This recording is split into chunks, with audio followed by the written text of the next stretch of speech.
Aquí encontrarás exactamente la respuesta por la que hiciste clic. Como Amado Carrillo Fuentes no murió a balazos ni cayó en un enfrentamiento, sino en un quirófano, en el intento final por desaparecer, y por qué, desde entonces, las explicaciones nunca cerraron del todo. Antes de convertirse en una figura envuelta en misterio, Amado Carrillo Fuentes fue, durante años, un operador silencioso.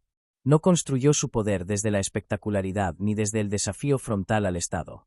Su estilo fue distinto, discreto, logístico, casi administrativo. Mientras otros capos buscaban visibilidad o imponían su nombre a través del terror explícito, Carrillo entendió que el verdadero poder estaba en controlar los flujos, no los titulares. Esa diferencia marcaría tanto su ascenso como su final. Nació en un entorno donde el narcotráfico no era una excepción, sino una continuidad familiar. Desde joven aprendió que el negocio no dependía solo de la violencia, sino de la organización, la confianza interna y la capacidad de mover mercancía sin llamar la atención. Su talento no estaba en el enfrentamiento, sino en la planificación. No era el hombre que disparaba, sino el que decidía cuándo y cómo se movía todo. Con el paso de los años, esa habilidad lo colocó en una posición estratégica dentro del narcotráfico mexicano. Supo aprovechar vacíos de poder, errores ajenos y momentos de transición. Mientras otros caían o se desgastaban en guerras visibles, Carrillo crecía de forma silenciosa. Su estructura se expandía sin necesidad de anunciarse. Y cuando su nombre empezó a ser conocido, ya era demasiado tarde para entender la magnitud real de lo que controlaba. El apodo que lo acompañó durante su ascenso no era casual. No se refería a su personalidad, sino a su método. Su dominio se basaba en la logística aérea, en la capacidad de mover cargamentos a gran escala con una eficiencia inédita hasta entonces. Esa infraestructura no se construye de un día para otro. Requiere contactos, recursos, corrupción bien administrada y, sobre todo, tiempo. Carrillo tuvo todo eso. Y lo usó con precisión. Pero ese mismo crecimiento trajo consigo un problema inevitable, la exposición. A mayor volumen, mayor visibilidad. A mayor control, mayor atención. Las autoridades comenzaron a entender que no se enfrentaban a un capo tradicional, sino a una estructura empresarial del crimen. Y cuando el foco se desplazó hacia él, Carrillo hizo lo que siempre había sabido hacer, anticiparse. A diferencia de otros líderes criminales, no reaccionó con violencia desmedida ni con desafíos públicos. Su respuesta fue más sutil, reducir apariciones, fragmentar operaciones, delegar funciones. Sin embargo, había un límite que ni siquiera su método podía esquivar. Su rostro ya era conocido. Su nombre circulaba. Su figura estaba identificada. Y en un mundo donde la identificación equivale a vulnerabilidad, eso era una amenaza directa. Es en este punto donde la historia toma un giro decisivo. Carrillo comenzó a contemplar una idea extrema, pero coherente con su lógica: desaparecer sin morir. No huir, no enfrentarse, no negociar. Borrarse. Cambiar de identidad. Romper el vínculo entre su nombre y su cuerpo. Una decisión que no surge de la impulsividad, sino del cálculo frío de alguien que entiende que su margen de maniobra se está agotando. La cirugía estética no era, en sí misma, una novedad en el mundo criminal. Pero en su caso, la escala y el contexto la convertían en algo distinto. No se trataba de un simple retoque.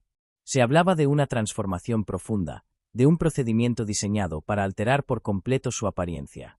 El objetivo era claro: salir del quirófano como otra persona. Volver a empezar desde el anonimato. Aquí aparece la primera gran incógnita. Un hombre con recursos prácticamente ilimitados, con acceso a los mejores especialistas y con una obsesión por el control, decide someterse a un procedimiento de altísimo riesgo. ¿Por qué? ¿Qué nivel de presión debía existir para que esa opción pareciera la más segura? La respuesta no es sencilla, pero apunta a una realidad incómoda. Incluso el poder más sofisticado tiene un punto de quiebre. El entorno de Carrillo en ese momento estaba marcado por la desconfianza. Las lealtades ya no eran tan sólidas. La presión externa aumentaba. Los movimientos debían ser cada vez más cautelosos. Y, sobre todo, el tiempo jugaba en su contra. Cada día que pasaba sin desaparecer aumentaba el riesgo de captura o traición. La cirugía, en ese contexto, no era una extravagancia, era una salida. El quirófano se convirtió así en el escenario más inesperado de su historia. No un escondite, no una pista clandestina, no una reunión secreta. Un espacio médico. Aséptico. Controlado. Al menos en apariencia. Pero lo que debía ser el paso final hacia la invisibilidad terminó convirtiéndose en el punto más oscuro de toda la narrativa. Según las versiones oficiales, la intervención se complicó. Se habló de reacciones adversas, de errores médicos, de circunstancias imprevistas. Pero desde el primer momento, algo no encajó. La información fue fragmentaria. Las explicaciones, escasas. Los responsables, difusos. Para alguien acostumbrado a manejar cada detalle de su entorno, ese final resultaba, como mínimo, extraño. La muerte en un quirófano rompe con todos los patrones habituales del narcotráfico. No hay enfrentamiento. No hay persecución. No hay disparos. Solo un cuerpo que no sale con vida de una sala donde, en teoría, todo estaba bajo control. Esa anomalía es la que convierte su final en un caso profundamente enigmático. Desde entonces, las preguntas se acumulan. ¿Qué ocurrió realmente durante la cirugía? ¿Fue un accidente médico? ¿Hubo negligencia? ¿O fue algo más? Las respuestas nunca fueron concluyentes. Y esa falta de claridad alimentó versiones, sospechas y silencios que aún persisten. Lo que sí está claro es que, con su muerte, no solo desapareció una figura clave del narcotráfico mexicano, sino que se abrió un vacío lleno de incertidumbre. Un vacío que no se explica únicamente por la pérdida de un líder, sino por la forma en que ocurrió. Un final sin balas, sin enemigos visibles, sin un relato cerrado. Este es solo el comienzo de una historia donde el misterio pesa tanto como los hechos comprobables. Porque entender por qué Carrillo llegó a esa decisión, y qué pasó realmente en ese quirófano, exige mirar más allá del resultado final y adentrarse en las presiones, los miedos y las inconsistencias que rodearon sus últimos días. Antes de entrar al quirófano, la vida de Carrillo ya estaba marcada por una sensación constante de cuenta atrás. No era una huida improvisada ni un gesto desesperado de último momento. Era la culminación de un proceso largo, lleno de señales que, vistas en retrospectiva, apuntaban todas en la misma dirección. El margen se estaba cerrando. En los meses previos a la cirugía, su entorno comenzó a mostrar signos claros de tensión. Los movimientos se volvieron más erráticos, menos fluidos. La logística, que siempre había sido su punto fuerte, empezó a requerir ajustes constantes. No porque el sistema hubiera colapsado, sino porque estaba siendo observado. Y cuando un sistema basado en la discreción percibe que ya no es invisible, entra en una fase peligrosa. Carrillo no era ajeno a esa percepción. Sabía leer los cambios de ritmo. Sabía cuando una presión era circunstancial y cuando era estructural. Y lo que enfrentaba en ese momento no era una amenaza puntual, sino un cambio de escenario. Las autoridades ya no perseguían nombres sueltos, sino patrones. Rutas, flujos financieros, intermediarios. La ventaja del anonimato se estaba erosionando. Ese contexto explica muchas de sus decisiones finales. La fragmentación de operaciones, por ejemplo, no fue una señal de debilidad, sino un intento de ganar tiempo. Delegar más, aparecer menos, reducir el contacto directo. Pero incluso esas medidas tenían límites. En un sistema tan centralizado como el que había construido, la ausencia prolongada del líder generaba desajustes. Y esos desajustes, a su vez, aumentaban el riesgo. La presión no venía solo del Estado. También venía del interior del propio mundo criminal. Cuando una figura alcanza cierto nivel de poder, se convierte automáticamente en un obstáculo para otros. Y cuando esa figura muestra signos de vulnerabilidad, el interés por reemplazarla crece. Carrillo lo sabía. Sabía que no todos los riesgos eran visibles ni externos. En ese clima, la idea de cambiar de identidad empezó a tomar forma no como una fantasía, sino como una estrategia. No se trataba de desaparecer por un tiempo, sino de cortar de raíz cualquier vínculo reconocible. Rostro, nombre, rutina. Todo debía cambiar. Y eso implicaba un nivel de riesgo que, paradójicamente, parecía menor que el de seguir como estaba. La cirugía estética se convirtió así en una pieza clave de un plan más amplio. No como un acto aislado, sino como el paso más delicado de una transición total. Pero precisamente por eso, requería una ejecución perfecta. No había margen para errores. No podía ser un procedimiento más. Tenía que realizarse en condiciones controladas, con personas de absoluta confianza y con el máximo secretismo. Aquí surge una de las primeras inconsistencias. A pesar de los recursos disponibles, el procedimiento no se realizó en un entorno completamente blindado. Hubo intermediarios. Hubo traslados. Hubo terceros involucrados. Cada uno de esos elementos añadía una capa de incertidumbre. Y en una operación de este tipo, la incertidumbre es el enemigo principal. Otro aspecto llamativo fue la rapidez con la que se ejecutó la decisión. No hay indicios claros de una planificación prolongada en el ámbito médico. Todo apunta a que, una vez tomada la determinación, el proceso avanzó con una urgencia poco habitual para alguien tan meticuloso. Esa prisa sugiere algo más que cálculo, sugiere presión. Una sensación de que ya no se podía esperar. Las señales de alerta estaban ahí. Cambios de rutina, comunicaciones reducidas, movimientos nocturnos, decisiones tomadas en círculos cada vez más pequeños. Todo indica que Carrillo percibía una amenaza cercana, aunque no necesariamente concreta. Y cuando la amenaza es difusa, las decisiones tienden a ser más radicales. El entorno médico, por su naturaleza, ofrecía una ilusión de control. Protocolos, instrumental, especialistas. Todo parecía medible, gestionable. Pero esa misma ilusión puede ser engañosa. Un quirófano no es un refugio, es un punto crítico. Todo depende de variables que no siempre responden a la voluntad del paciente, por poderoso que sea. Las versiones sobre lo ocurrido durante la cirugía comenzaron a circular casi de inmediato, pero ninguna logró imponerse con claridad. Se habló de complicaciones anestésicas, de reacciones inesperadas, de errores humanos, pero las explicaciones fueron genéricas, imprecisas. Y eso, en un caso de esta magnitud, resulta llamativo. No hubo un relato médico detallado que cerrara el episodio. No hubo una narrativa clara que permitiera entender paso a paso que falló. La información se fragmentó, se diluyó. Y en ese vacío, surgieron las dudas. Dudas que no necesariamente apuntan a una conspiración, pero sí a una gestión opaca de los hechos. Lo que resulta incuestionable es que la muerte en el quirófano no encajaba con el perfil de alguien que había hecho del control su principal herramienta. Esa disonancia es la que convierte el caso en algo más que una anécdota trágica. Es una ruptura con la lógica que había guiado toda su trayectoria. La cirugía, que debía ser el acto final de una retirada calculada, se transformó en un evento sin explicación satisfactoria. Y cuando no hay explicación, lo que queda es especulación. No porque falten teorías, sino porque sobran preguntas. Este bloque no cierra nada. Al contrario, abre el núcleo del misterio. Porque entender lo que ocurrió en ese quirófano implica preguntarse no solo por el procedimiento en sí, sino por todo lo que lo rodeó. ¿Quién decidió? ¿Quién ejecutó? ¿Quién informó? Y, sobre todo, ¿quién controló la narrativa posterior? A partir de aquí, el caso deja de avanzar en línea recta y empieza a fragmentarse. No porque falten versiones, sino porque sobran. Cada intento de explicación abre una nueva grieta, y cada dato que debería cerrar el relato termina ampliando la zona de incertidumbre. El problema no es solo qué ocurrió, sino cómo se contó, y cómo se dejó de contar lo que ocurrió. Las versiones oficiales sobre la muerte de Carrillo fueron escuetas desde el inicio.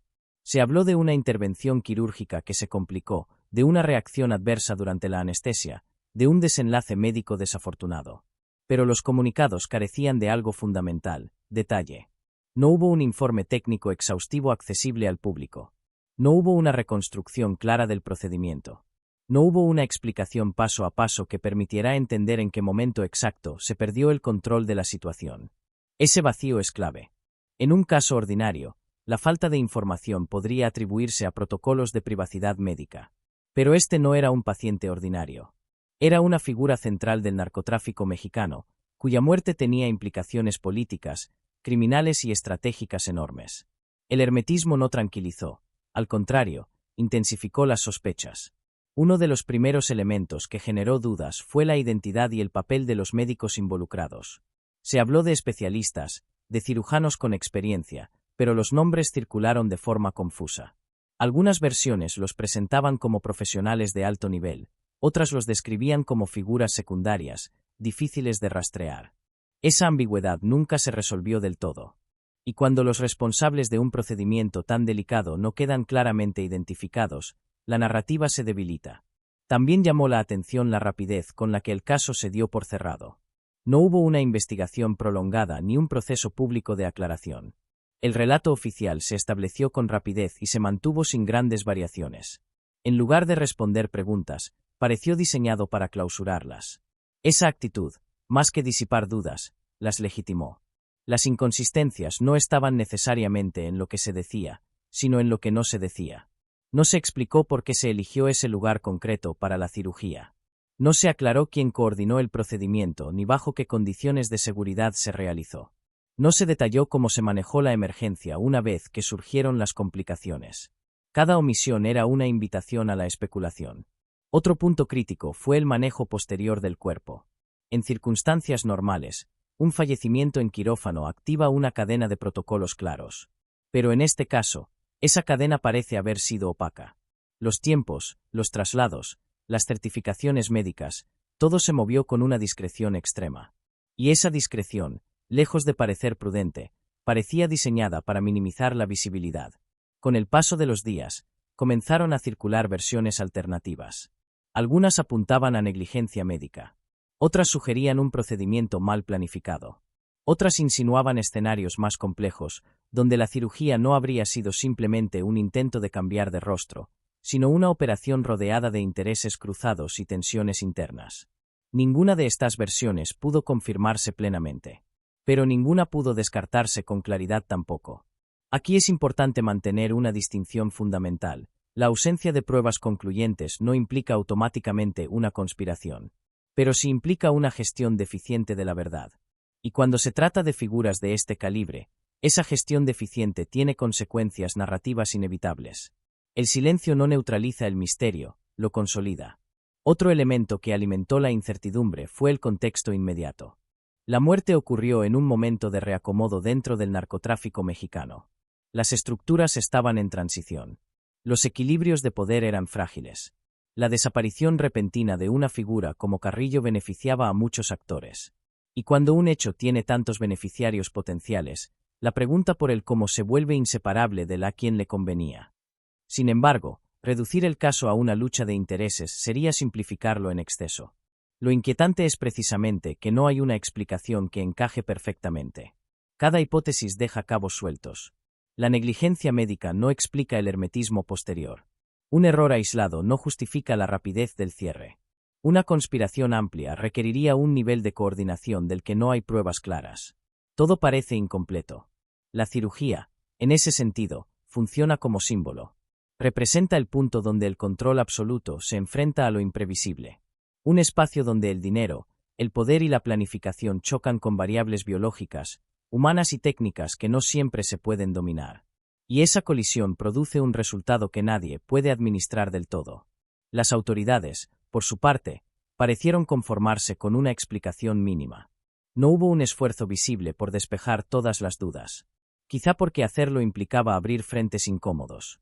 Quizá porque el resultado, desde cierto punto de vista, era funcional. Una figura central había desaparecido sin necesidad de un enfrentamiento público ni de un proceso judicial complejo.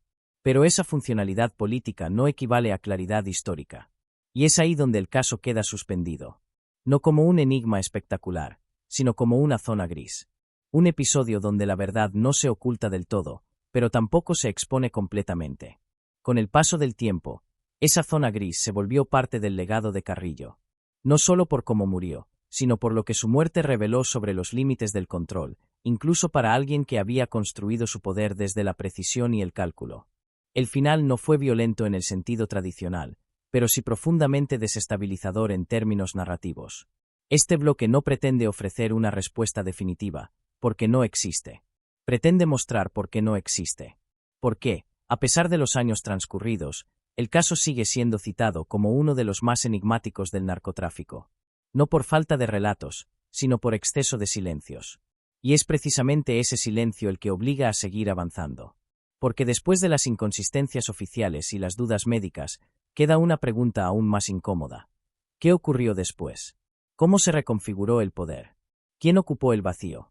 ¿Y por qué, a pesar de todo, el misterio nunca se cerró del todo? Tras la muerte de Amado Carrillo Fuentes, el impacto no fue inmediato ni espectacular. No hubo una explosión visible de violencia ni un anuncio solemne de fin de era. Lo que siguió fue algo más difícil de detectar, pero mucho más profundo. Un vacío silencioso que alteró equilibrios, aceleró decisiones y dejó al descubierto fragilidades que hasta entonces habían permanecido contenidas. En el mundo que Carrillo había construido, su desaparición no significaba simplemente la pérdida de un líder, sino la ruptura de un eje. Su poder no se basaba únicamente en el miedo o en la jerarquía, sino en la coordinación. Era el punto de conexión entre rutas, acuerdos, flujos financieros y silencios compartidos. Al desaparecer, no cayó una pirámide, se desajustó una red compleja que dependía de su capacidad para mantener todo en movimiento sin fricción. Las primeras consecuencias se sintieron dentro de su propia organización.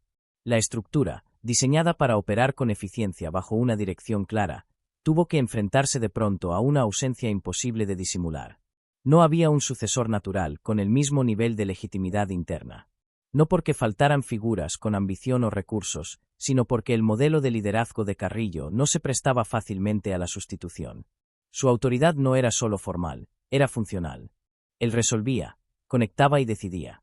Ese vacío generó una fase de incertidumbre. Las decisiones se ralentizaron. Los acuerdos quedaron en suspenso. Algunos actores comenzaron a actuar de forma autónoma, buscando asegurar su posición antes de que el escenario se redefiniera por completo. En lugar de un colapso inmediato, se produjo una fragmentación progresiva. Cada pieza del sistema empezó a moverse según su propia lógica de supervivencia. La reacción externa fue igualmente ambigua. Para las autoridades, la muerte de Carrillo representaba un cierre cómodo. Un enemigo central había desaparecido sin necesidad de una operación visible ni de un proceso judicial complejo. Desde ese punto de vista, el resultado era funcional. Pero esa funcionalidad tenía un costo. Al no haber una narrativa clara ni un esclarecimiento completo de los hechos, el caso quedaba abierto en el imaginario colectivo. Esa ambigüedad tuvo efectos directos en el entorno criminal. La falta de una explicación definitiva alimentó la percepción de que la desaparición había sido limpia, sin responsables claros ni consecuencias visibles. Ese mensaje, aunque no explícito, era peligroso. Sugerir que incluso una figura de ese nivel podía desaparecer sin rendir cuentas reforzaba la idea de que el sistema podía absorber sus propias anomalías sin necesidad de confrontarlas.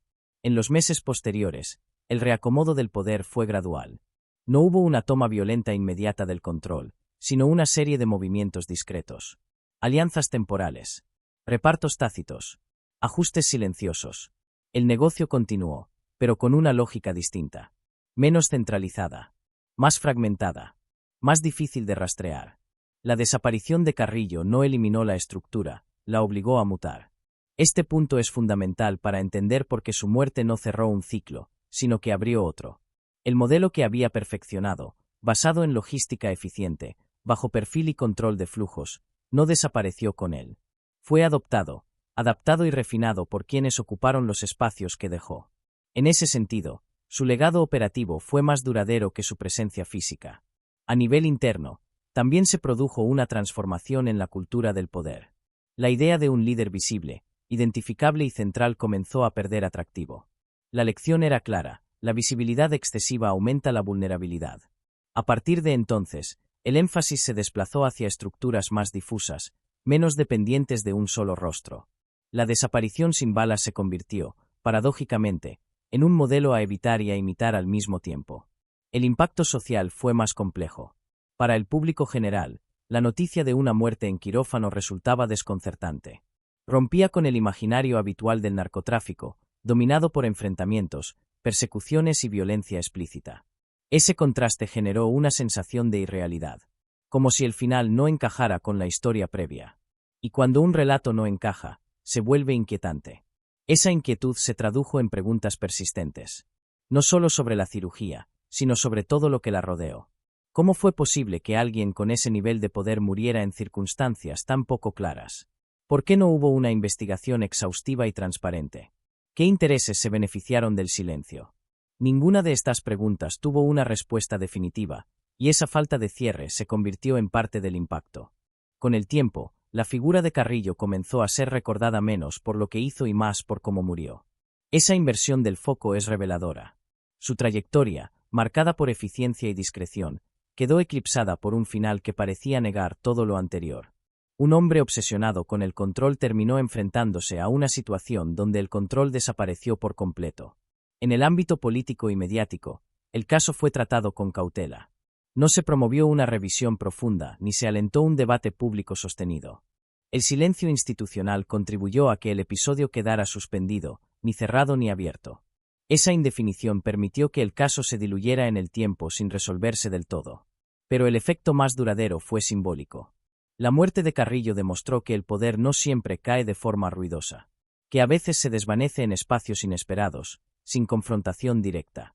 Y esa forma de desaparecer resultó, para muchos, más perturbadora que una caída violenta. Porque no ofrece un relato claro. No permite señalar culpables. No deja una lección evidente. El vacío que dejó no fue solo operativo, sino narrativo. En un mundo donde las historias suelen cerrarse con finales contundentes, este caso se resistió a hacerlo. Y esa resistencia es precisamente lo que lo mantiene vigente. No como un mito glorificado, sino como una anomalía incómoda. A medida que pasaron los años, el misterio se integró al paisaje. Ya no como una urgencia, sino como un recordatorio. Un recordatorio de que incluso en estructuras diseñadas para minimizar el riesgo, existen puntos ciegos. Espacios donde el control se vuelve ilusión. Y cuando esa ilusión se rompe, el resultado puede ser tan definitivo como inexplicable. Este bloque muestra que la muerte de Carrillo no fue solo un evento aislado, sino un catalizador. Alteró dinámicas, redefinió estrategias y dejó una marca duradera en la forma de ejercer el poder criminal. Pero también dejó algo más, una pregunta sin respuesta clara, flotando sobre todo lo que vino después. A partir de este punto, el misterio deja de ser un problema a resolver y se convierte en parte del legado. Ya no se trata solo de averiguar qué ocurrió en un quirófano, sino de entender por qué ese quirófano terminó ocupando un lugar tan central en la memoria colectiva del narcotráfico mexicano. Porque hay finales que no se recuerdan por lo que explican, sino por lo que nunca llegan a explicar. Con el paso del tiempo, la muerte de Carrillo empezó a adquirir una forma narrativa propia. No una versión oficial sólida, sino una acumulación de relatos parciales, comentarios en voz baja, referencias indirectas. El silencio institucional, lejos de borrar el episodio, lo volvió más denso. Cada año que pasaba sin una explicación clara añadía una capa más de ambigüedad. Y esa ambigüedad se transformó en símbolo. El quirófano pasó a representar algo más que un lugar físico. Se convirtió en una frontera. La frontera entre el control absoluto y la vulnerabilidad total. Entre el cálculo estratégico y el azar biológico. Entre la lógica del poder criminal y una realidad que no responde a jerarquías ni a dinero. Esa carga simbólica explica por qué, incluso décadas después, el caso sigue siendo citado como una anomalía. En otros relatos del narcotráfico, el final suele funcionar como advertencia o castigo. Aquí no. Aquí el final descoloca. No ofrece una moraleja clara. No refuerza la narrativa del enfrentamiento inevitable entre el Estado y el crimen. Tampoco glorifica la caída. Simplemente interrumpe.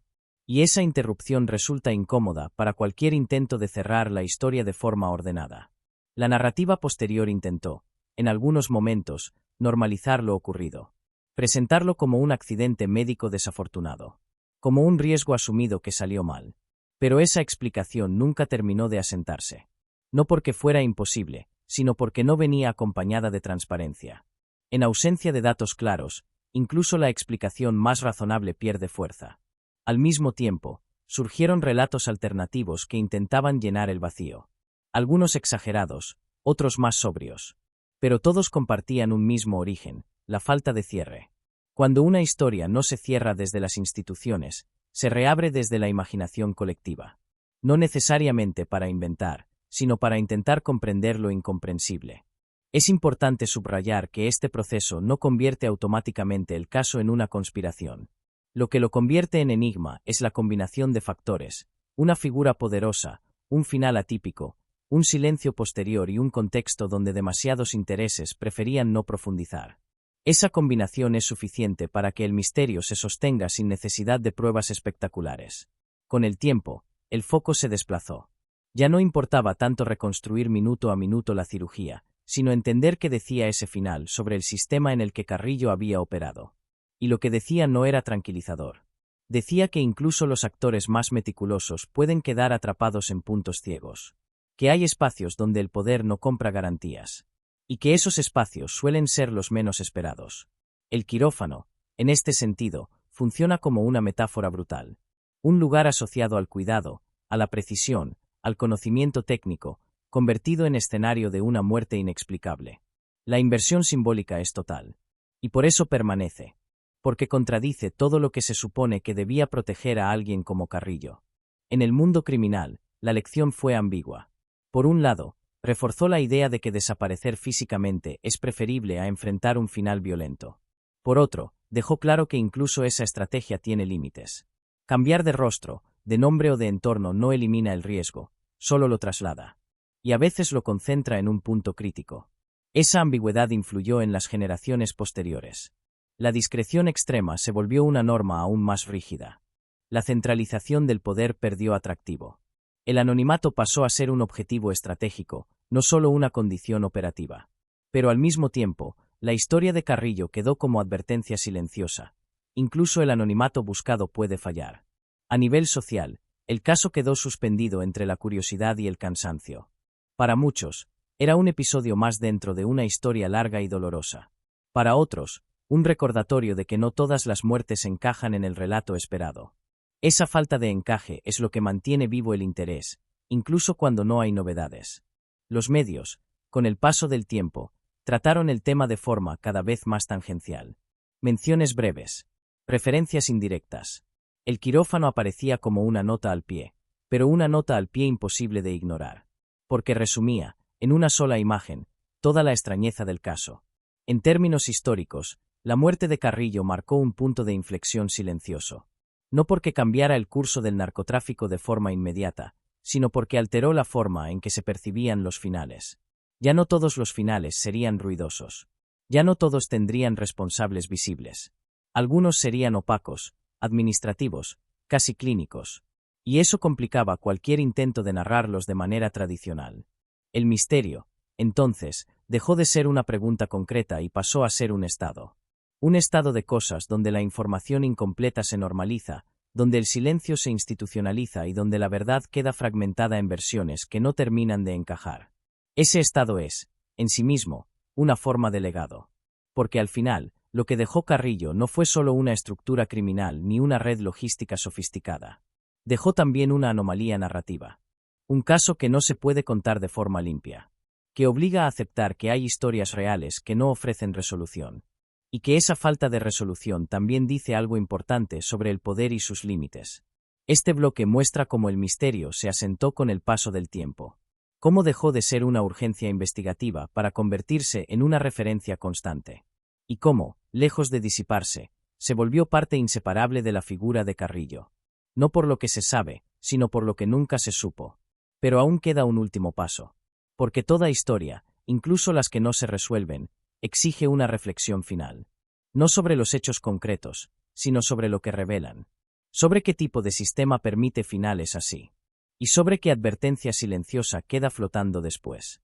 Llegados a este punto, la historia deja definitivamente de ser individual y se vuelve estructural. Porque cuando un caso resiste tanto tiempo sin cerrarse, no es solo por falta de datos, sino porque expone algo más profundo. Los límites reales del poder cuando intenta operar fuera de cualquier marco que no sea el suyo. El recorrido de Amado Carrillo Fuentes demuestra una paradoja constante. Durante años, su fortaleza fue precisamente evitar los excesos visibles. No buscó el protagonismo, no convirtió la violencia en espectáculo, no se presentó como símbolo. Apostó por la eficiencia, el bajo perfil y la administración del miedo como un recurso indirecto, no como una herramienta diaria. Ese modelo funcionó durante mucho tiempo. Y por eso su final resulta tan perturbador. Porque su muerte no llega como consecuencia de una falla típica del narcotráfico, una traición armada, una emboscada, una captura, sino en un espacio donde, en teoría, el poder debería quedar en suspenso. Un quirófano no responde a jerarquías criminales. Responde a protocolos médicos, a límites biológicos, a decisiones técnicas que no siempre pueden ser compradas ni forzadas. Ese choque entre dos lógicas es el núcleo más profundo de esta historia. El dinero había sido, hasta entonces, una herramienta casi absoluta. Permitía comprar rutas, silencios, protección, tiempo. Permitía aplazar conflictos y suavizar riesgos.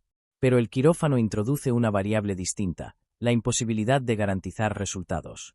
Por más recursos disponibles, hay procesos que no admiten control total. Y ese fue el punto donde el modelo de poder de Carrillo encontró su frontera definitiva. Esta reflexión es clave porque desmonta una idea muy arraigada, que el poder, acumulado en cantidad suficiente, puede resolver cualquier problema. El caso demuestra lo contrario. Puede desplazar riesgos, sí. Puede transformarlos. pero no puede eliminarlos por completo. Y cuando esos riesgos se concentran en un solo momento crítico, el margen de error se vuelve absoluto. También revela algo más incómodo. Los sistemas que operan fuera de la ley tienden a carecer de mecanismos de rendición de cuentas incluso cuando fallan. En un estado funcional, una muerte en quirófano activa procesos claros de revisión, investigación y transparencia. Aquí no. Aquí el silencio fue la respuesta. No porque no existieran responsables, sino porque identificarlos y exponerlos no beneficiaba a nadie con poder real en ese momento. Ese silencio no fue solo médico. Fue institucional, político y social. Cada capa tuvo sus razones para no profundizar.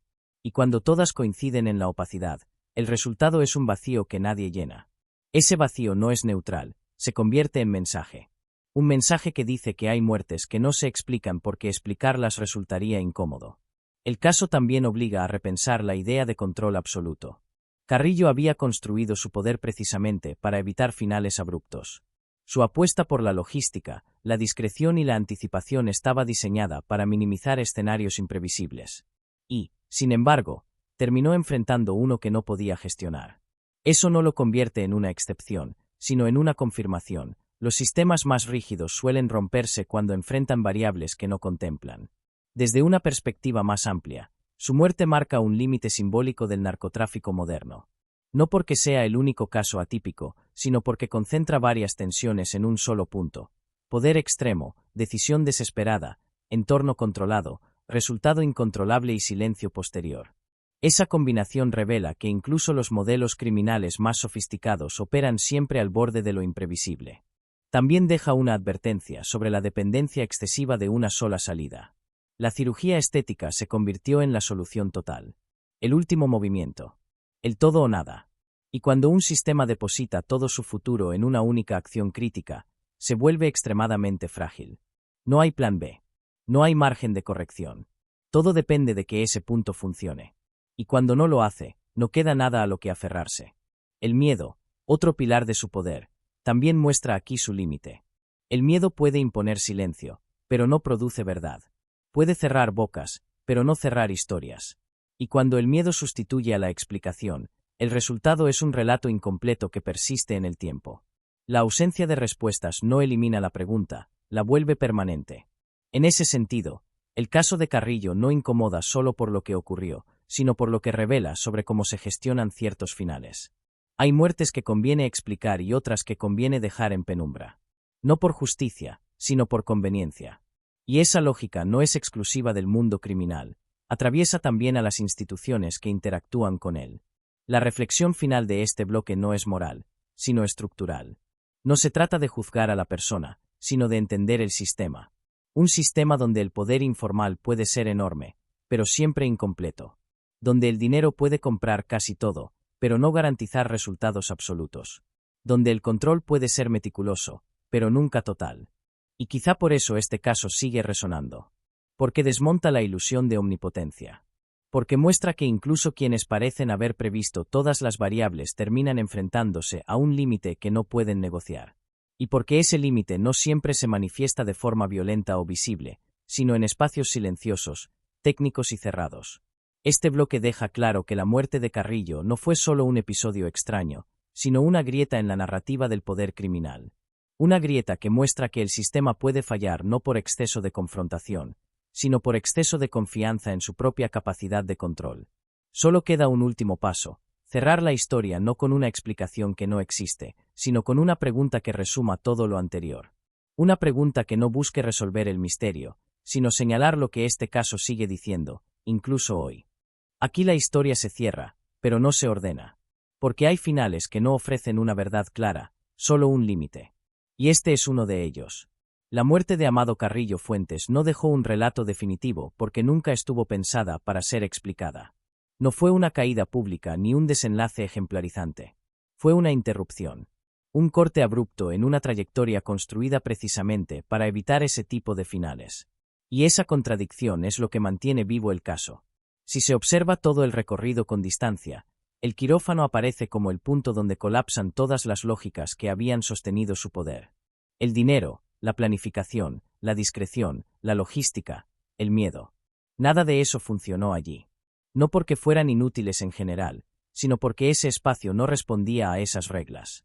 Era un entorno donde el control no se podía imponer, solo solicitar. Y donde el resultado nunca podía garantizarse. Ese es el núcleo incómodo de esta historia. No que un hombre poderoso muriera, sino que muriera en un lugar donde el poder pierde sentido. Sin enemigos visibles. Sin una narrativa clara de responsabilidad. Sin un cierre institucional. El resultado fue una muerte que no encaja en el imaginario clásico del narcotráfico y que, precisamente por eso, sigue generando inquietud. La ausencia de respuestas no fue un accidente posterior, sino parte del desenlace. El silencio funcionó como una forma de clausura práctica, aunque no simbólica. Permitió que el sistema siguiera funcionando sin tener que explicar una anomalía difícil de justificar. Pero ese mismo silencio dejó una herida abierta en el relato histórico. Porque cuando no hay explicación, no hay lección clara. Y cuando no hay lección, lo que queda es advertencia. La advertencia no es sobre la cirugía en sí, sino sobre la ilusión de control absoluto. Sobre la idea de que el poder, acumulado y bien administrado, puede anticiparlo todo. Este caso demuestra que no. Que siempre hay puntos ciegos. Momentos donde todas las variables convergen en una sola decisión irreversible. Y cuando eso ocurre, no hay red que amortigüe la caída. También deja al descubierto una verdad incómoda: no todos los finales se investigan con la misma intensidad. No todas las muertes exigen claridad. Algunas se aceptan porque resultan funcionales. Funcionales para cerrar ciclos, para evitar preguntas incómodas, para permitir que otros equilibrios se reacomoden sin ruido. Pero esa funcionalidad tiene un precio: la verdad incompleta. El legado de Carrillo no está solo en lo que construyó, ni siquiera en cómo murió, sino en lo que su final revela sobre el sistema en el que operó. Un sistema donde el poder informal puede ser inmenso, pero siempre frágil. Donde el silencio puede ser más útil que la verdad. Y donde los límites no siempre aparecen en forma de balas o cárceles, sino en espacios inesperados, clínicos y silenciosos. Por eso esta historia no se recuerda como una caída violenta, sino como una anomalía persistente. Una historia que no se puede cerrar del todo porque nunca se explicó del todo. Y quizá porque explicarla habría obligado a mirar de frente cosas que muchos preferían no ver. La pregunta final no es qué ocurrió exactamente en ese quirófano. Esa pregunta puede no tener respuesta definitiva. La pregunta más inquietante es otra. ¿Qué tipo de poder cree estar a salvo cuando decide que la última salida es desaparecer, y qué revela de un sistema cuando incluso esa salida falla? Ahí es donde esta historia deja de pertenecer a un solo nombre y se vuelve una advertencia más amplia. Una advertencia sobre los límites reales del control, del dinero y del miedo.